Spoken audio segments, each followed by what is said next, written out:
the kingdom cannot be declared by an immature son. And this is where lots of people get it wrong, only because you have the gospel of the kingdom and you want to run ahead to kind of share the gospel of the kingdom. But the kingdom, when Jesus brought the kingdom and he started to share the kingdom, he was already mature. So there's a point of view that has been reserved about the kingdom for the mature. Now, you can have the message of the kingdom, but if you've got an immature son declaring it, then he cannot declare the full counsel of the kingdom, because he himself has not been trained by it.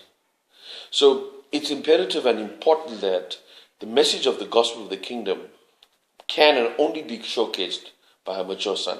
The true essence of what the kingdom is can only fully be incorporated when you come to maturity. So there's a group right now that is preaching the kingdom, running with the kingdom message. And what I'm finding is there's a disconnect between the message and the sound of the kingdom, because they're immature. They do not understand the ways of their father. Because the kingdom can only be understood not from a perspective of you and God. It can only be fully understood from a son and a father. Because in that relationship, Jesus said, the Father wants to give you the kingdom. Very important. He's not giving the kingdom to everybody. He's giving the kingdom to his sons. When that relationship comes to maturity, then all of a sudden you start to understand the quality of the responses of a son is not only an indication of the kingdom, but the quality of the responses of the son, which has been worked through his life, to the period of his maturing now, starts to even evidence the fact that the kingdom is within you. You see, there's both of those things must work hand in glove for the kingdom, the message of the kingdom, to be truly, for the kingdom message to have value in its fullest output. Otherwise, you're going to have misfiring words of the kingdom. So, like right now, there's a gospel of the kingdom that's going out about you being. There's a message called the 7 mountains of the kingdom. I don't know if anybody heard about that. The 7. It's actually called. It comes from a place of dominion theology. Dominion theology was also rooted in Reconstructionism. Reconstructionism was built in the early 1990s by a man called Rushdoony. Rushdoony had come in just after the restorative graces of the prophet. 1990 saw the restoration of the grace of the prophet. The late 1990s saw the restoration of the grace of apostle. So you had the message of the kingdom that was coming out, but it had a very strong prophetic edge to it, because that was what God was restoring. So what happened was this guy, in the limitations of the grace that was now poured out to this generation, they started to formulate a theology called dominion theology or Reconstructionism, and they came up with the theology of the 7 mountain mandate. The 7 mountains were the mountains of education, the economy, the legal, all of these things that formulate. I don't even know all the 7, tell you the truth. All of the things that constitute the makeup of the world, the systems of the world, the 7 systems of the world. Religion is one of them. Finance is the other.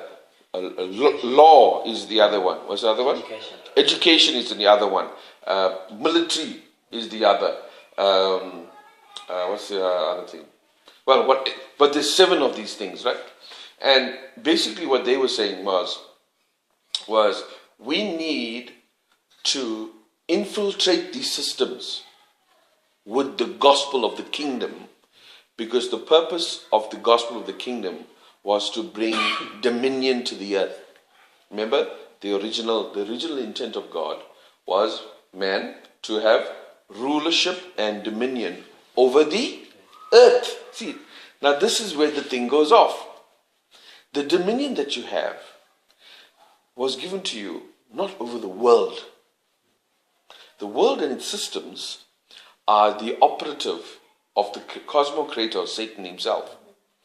We had dominion over the earth. That's why all of the signs and the wonders recorded in the Bible is the miraculous of the earth serving the sun. The fish jumping in the boat, Jesus walking on the water, Jesus calming the storms, Jesus multiplying the bread and the thing. The healings of Jesus is what happened then. They then coupled together what Jesus was doing with the healings, and they pulled in together the signs and the wonders, and they called that what? The miracles of Jesus. But both of those functions of the Son of God in the earth had two fundamental differences. One was the Son ruling over creation, while the other was bringing restoration to the human frame, which was also indirectly the created frame that God, what God made man in his outer form. But what you start to see is Jesus' miraculous was how nature was now serving the Son. You see, that's the miraculous. And the Bible talks about signs and wonders will follow you. It's the signs and wonders of nature. Creation will start serving you. So that's the indicator for you to understand that your dominion mandate is now working. When things are serving you from creation, then you understand the authority by which you were meant to orchestrate that authority. And then we heard stories of members in the household, of where there was tremendous danger of while this one lady was driving in a slippery mountain pass where it was snowing, a whole lot of fog just covered the mountain. And she was driving with her daughter all alone. And she heard the sermon that Sam was teaching about ordering creation. And she said, Lord, Father, I need now to execute a word into creation. And she started by faith, said, fog lift. And all of a sudden, a wind came and started to blow all the fog off the mountain.